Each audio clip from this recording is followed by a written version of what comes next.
on the news, or that isn't a policy of WCCO. Isn't it, in some sense, aren't you civic leaders anyway, just because of your visibility in the community? I don't consider myself a civic leader, but what I do consider myself is a member of this community. And I feel a grave responsibility in that respect to pay back what some of this community has done for me. And I think it's very important that we feel are important to either help them raise money or to give them some information that we might have or to lend our visibility to their event, which might pull some people in. I think we have a responsibility to do that, not because we might have a camera and it could... I have never been told ever by Channel 4 that I had to go out and do something, not once. I think it's dangerous if you start considering yourself. Because we have lots of phone calls, so let's go on to the next caller with a question for Pat Miles, Don Shelby, and/or Reed Johnson. You're on the air. Yes, first I'd like to tell you, I think the two of you, in my opinion, anyway, but you do read the news well, and that is important to me. However, the thing that I object to strenuously is the fact that it seems like all of I think you're all trying to figure out what works. I think if you covered the important things that affect our lives, like government, tax, thank you.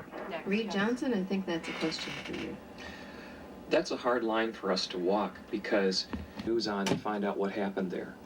I spent the first 5 years of my career at WCCO in a dispatch room listening to 80-odd police radios for fires and accidents and the like, and aside from the news to find out. Now, having said that, there's the other side of it, which is some of those stories do not have much in a very important sense for that family, how they're dealing with their 4-year-old who later in life, or perhaps even now, thinks, I may have killed my great-great-grandmother. And I think you have to walk a balance. I've told a story before about a barn fire. Terrific flames, great smoke, and as I got into it, no livestock in the barn, no crops in the barn, it was abandoned, farm. And who would have guessed that just a mere 7 years later, you would be used right? Bless you, Doctor. The fact is, and I think that the caller will be heartened to know, and I think we can all make this used to be. That used to be where the news came from, was the police scanners. But not anymore. I think we've grown up some. We still put it on. But some of it's interesting. WCCO news people that have joined the network. I understand Karen Boris left, but frankly, I think you really blew it when you let Ann Rubenstein leave. Yeah. Do you let people leave or do they leave? Allow them to leave.